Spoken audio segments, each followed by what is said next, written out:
Hello friends, my name is Monika and today I will learn about a book. Uh, that book name is The Hard Thing About the Hard Things, Chapter 4, When Things Fall Apart. There are several different frameworks on cloud use to get a handle on the entertainment vs determinate question. The math version is calculus with statics in a determinate world. Calculus dominates. You can calculate specific things precise and determinationally when you send a rocket to the moon. You have to calculate precedence where it is at all times. It's not like some interactive startup where you launch that rocket and figure things out step by step. Do you make it the moon to Jupiter? Do you just go last in space? There were lots of company in the 90s that had lunch parties but no leading parties. But that interminate feature is somehow one is which probability and statics are they dominant. Modality for making sense of the world. Where curves and random walk define what the future is going to look like. The standard pedagogic's argument is that high school should get rid of calculus and replace it with statics, which is really important and actually useful. There has been a powerful shift toward the idea that statical way of thinking are going to drive the future.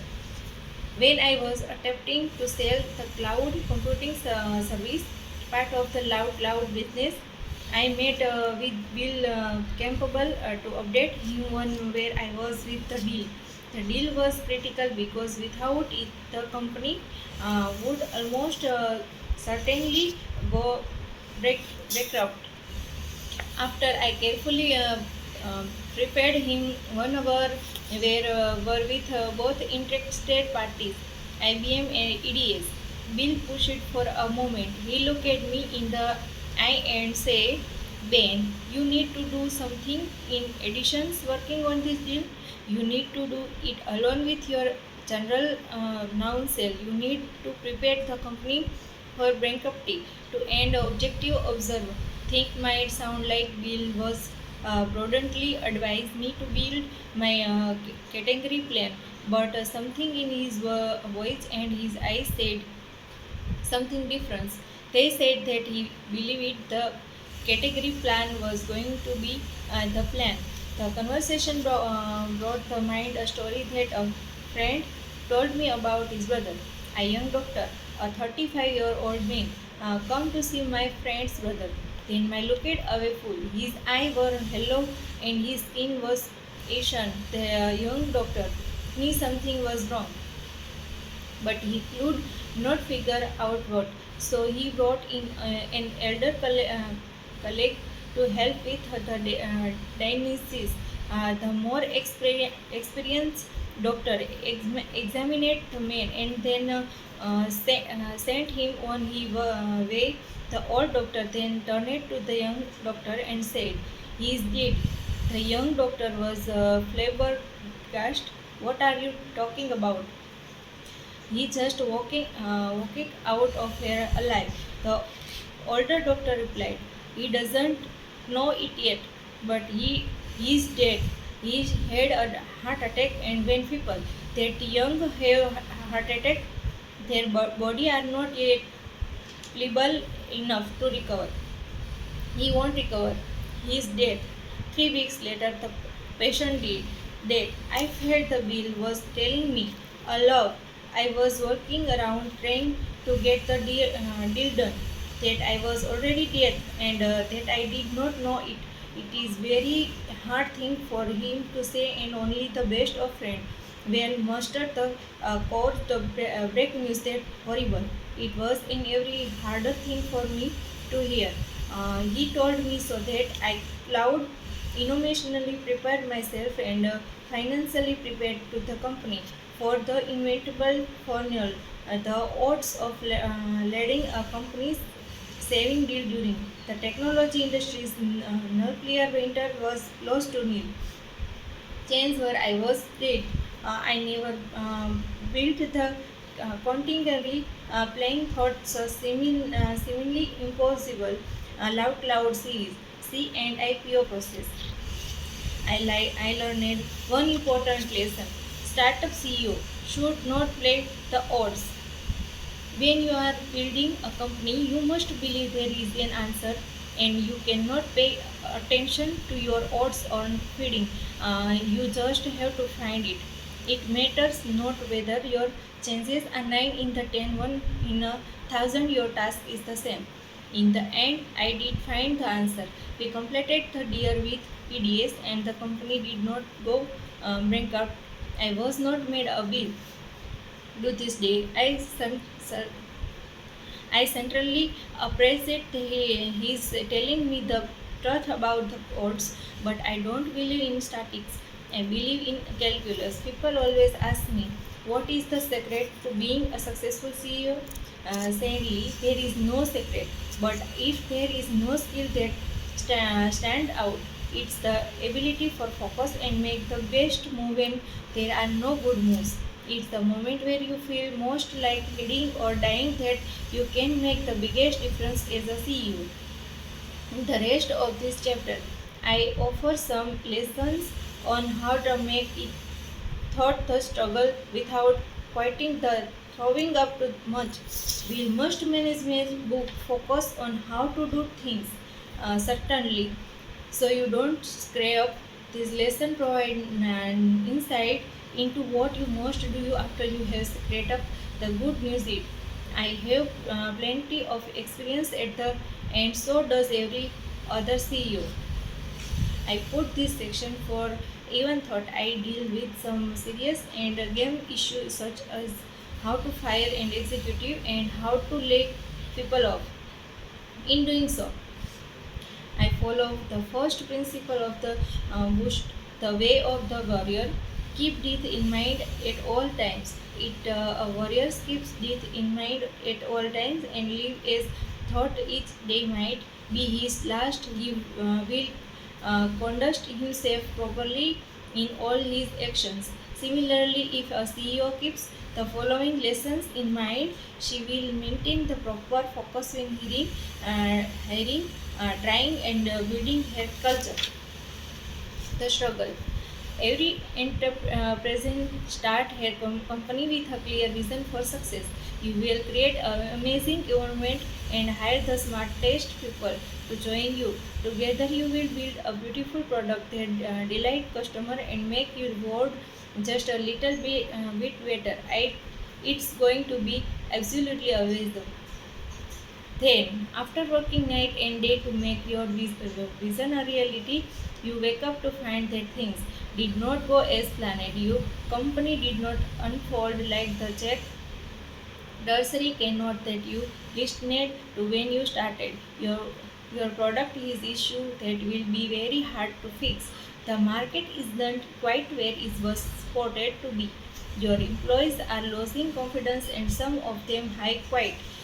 Some of the ones who quit were quite smart and the remaining ones who wondering if staying makes sense. You are running low and cash and your venture capitalist tell you that it will be difficult to raise money given to impending European economic catastrophe. You lose a competitive bottom. You lose a loyal customer. You lose a great employee. The walls start closing in. Where did you go wrong? Why didn't your company pay from investment? Are you good enough to do this?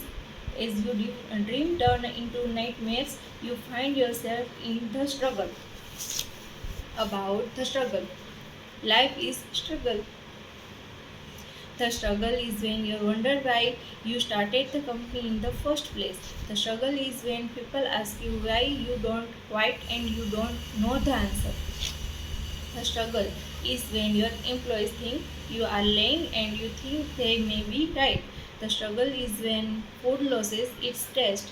The struggle is when you don't believe you should be CEO of your company. The struggle is when you know that you are in our your heart, and you know that you cannot be replaced. The struggle is when everybody thinks you are an idiot, but nobody will fire you. And the struggle is very self-doubt becomes self-hearted.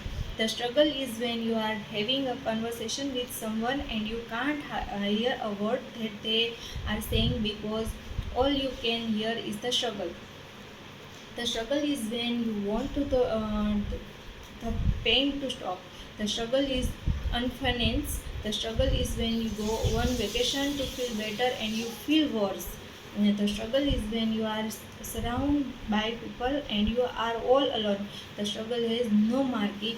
The struggle is the land of broken promises and crushed dreams. The struggle is a cold sweat. The struggle is very where your pot boils so much that you feel like you are going to spit blood. The struggle is not culture failure. The struggle is not failure, but is causes failure. It especially if you are weak. Always, if you are weak, most people are not strong enough.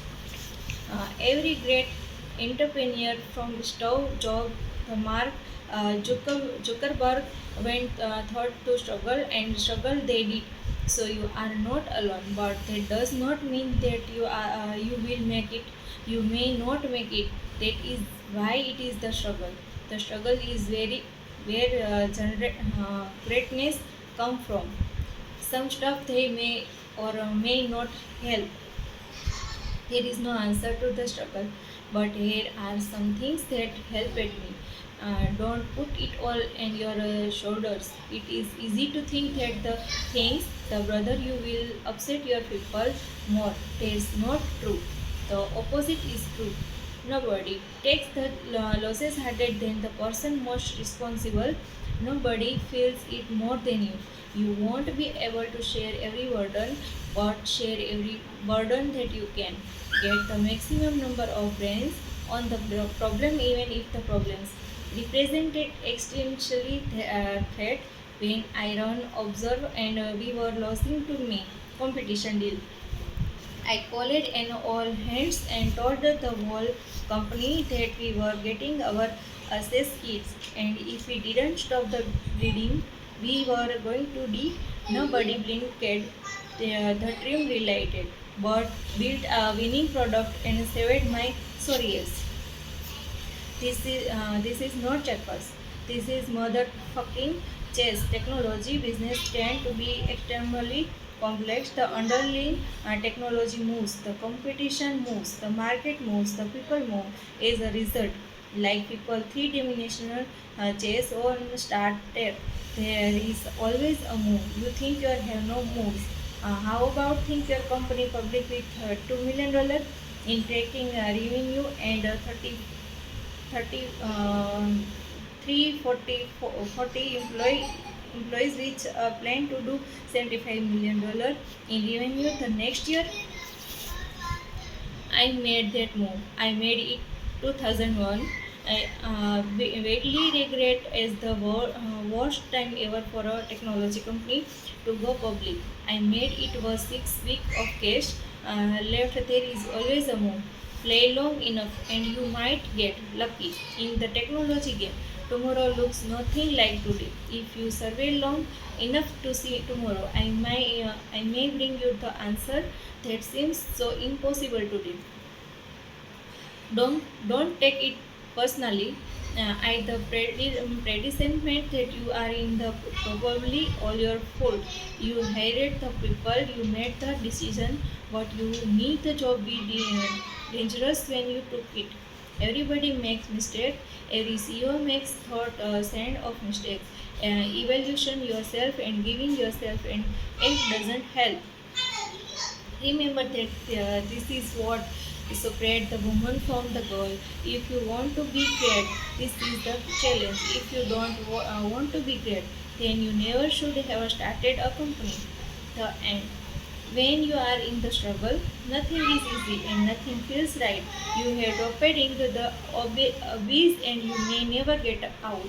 In my own experience, but for some unexpected luck and help, I would have been lost. So, to all of you in it, may you find strength and may you find CEO should tell it like it is. One of the most important management lessons for a founder CEO is totally unity. My single biggest personal improvement as CEO occurred on the day when I stopped being too positive. As a young CEO, I felt the pressure of the employees depending on me. That pressure of not really knowing what I was doing, the pressure of being responsible for tens of millions of dollars of other people's money is a consequence of this pressure.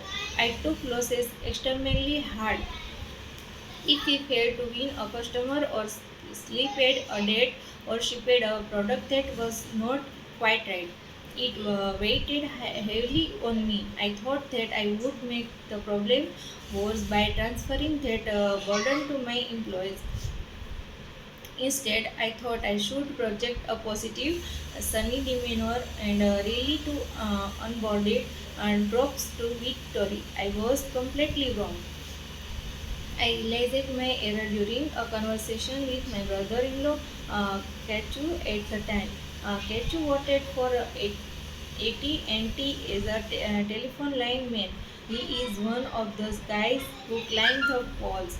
I had just met a senior executive at AT&T whom I'll call Fred, and I was excited to find out if Kachu knew him. Kachu said, "Yeah, I know Fred. He comes by about once a quarter to below a little sunshine of my CS." At the moment, I knew that I'd been craving up my company being too positive. In my mind, I was keeping everyone in high spirit by accentuating the positive and ignoring the negative. But my team knew the reality was more announced than I was describing, and not only did they see for themselves, the world was not as rosy as I was describing it. They still had to listen to me billowing sunshine of their birds at every company meeting.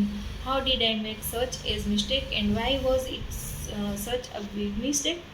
The positivity deletion is the highest ranking person in the company. I thought that I would be best able to handle bad news.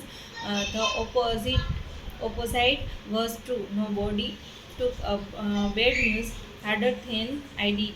An engineer easily brushed off things that kept me awake all night. After all, I was the founding CEO. I was the one married to the company. If things went too horribly wrong, I could walk away, but I could not. As a consequence, the employees handled losses much better. Even more stupidly, I thought that I was my job in my job only to worry about the company's problems. Had I been thinking more clearly, I would have realized that I did not make sense for me to be the only one to worry about. For example, to product not being quite right because I was not treating the code would fix it. A much better idea would have been to give the problem to the people we cloud not only fix it, but who would also be personally excited and motivated to do so. Another for example, if we lost a big prospected, the whole organization needed to understand why, so that we cloud together fix the things that were broken in our product marketing and sale process. If I insisted on keeping the step backs to myself, there was no way to jumpstart that process. Why it's imperative to tell it like it is? There are three key reasons why being transparent about your company's problem makes sense. Trust. Without trust, communication breaks. More specifically, In any human interaction, the required amount of communication is inversely proportional to the level of trust. Consider the following: if I trust you completely, then I require no explanation or communication of your action, whatever, because I know that whatever you are doing is in my best interest. On the other hand, if I don't trust you at all, then no amount of talking, explaining, of resigning will have any effect on me, because I do not trust that you are telling me the truth in a company context. This is a critical point. As the company grows, communication becomes its biggest challenge. If the employee fundamentally trusts the CEO, then communication will be vastly more effective that they don't. Telling things are as they are is a critical part of building the trust. A CEO ability to build this trust over time is often the difference between companies that execute well and companies that are joy caustic. The more brain working on the hard problem, the better.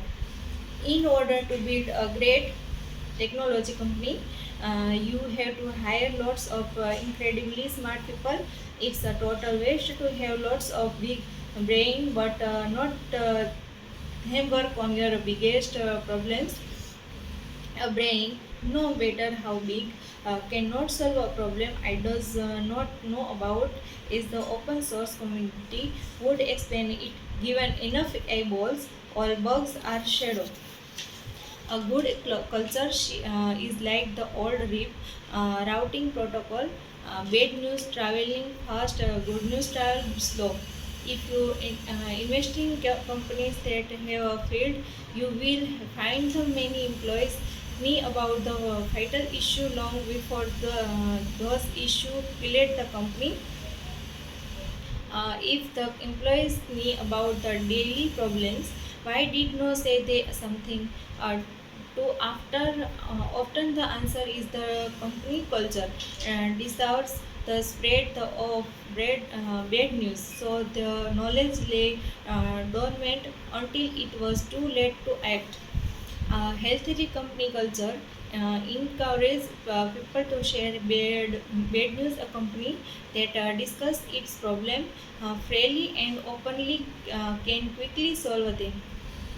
A company that cover up its problem frustrate everyone involved. The resulting action item for CEO. Building a culture that reward, no punishes people for getting problem into the open where they can be solved is a corollary. Beware of management maxim that stop information from billowing freely in your company. For example, consider the old management standard: don't bring me a problem without bringing me a solution. What if the employee cannot solve an important problem? For example, what if an engineer identifies a serious flaw in the way the product is being marketed? Do you really want him to bury the information? Management prism like this may be good for employees to aspire to in the abstract, but they cannot also be the enemy of free following information, which may be critical for the health of the company. Final thought: if you run a company, you will experience overwhelming physiological pressure to be overly positive. Stand up to the pressure, face your fire, and tell it like it is. The right way to lay people off. Shortly after we sold Observer to Hewlett Packard, I had a conversation with the legendary venture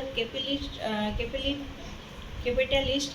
Dot one of section capital. He wanted me to recount the story of how we went from domain in the eyes of the world to 1.6 million outcome with no recaptionation.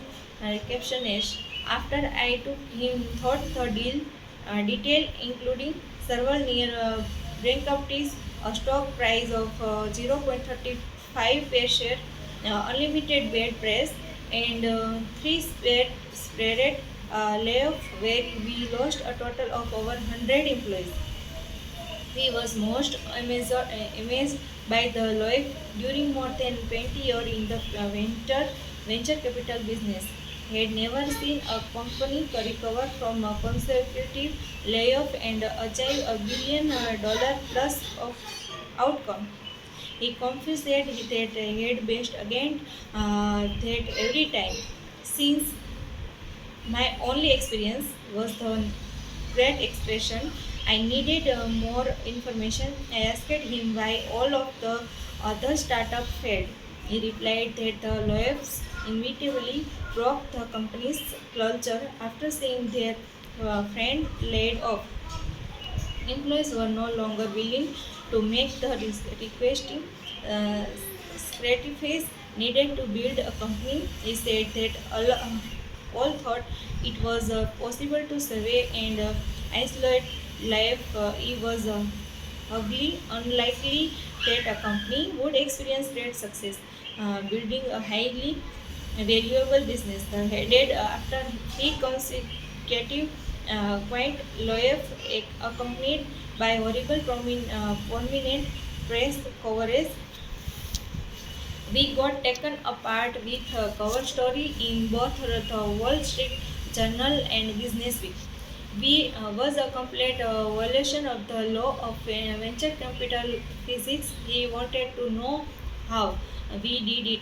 After thinking about his question, here's my answer. In retrospect, we were able to keep culture, continuity, and retain our best employees despite multiple massive layoffs because we laid people of the right way. This may sound nutty. How can you do something that's fundamentally wrong in the right way? Here's how. Step 1. Get your head right. When a company fails to hit its financial plans so severely, that is most fire the employees it want to create time and expense to hire. It weighed heavily on the chief executive during the first layoff or our company. I remember began forward email exchange among a group of employees. In the exchange, one of our smarter employees wrote, "Ben is either lying or stupid or both." I remember reading that and thinking definitely stupid. During a time like this, it is difficult to focus on the future because the past overwhelm you, but that execute what you must do. Don't delay. Once you decide that you will have to lay people off, the time elapsed between making the decision and executing the decision should be as short as possible. If what leaks, which it will inevitably if you delay, then you will be faced with an additional set of issues. Employees will question manager and ask whether a loss is company. If the manager don't know, they will look stupid. If the manager do know, they will either have to leave their employees, contribute to the leak, or remain silent, which will create additional against loud observer. We build management this dynamic with our first round of layoffs, but sharply corrected thing on the next two things.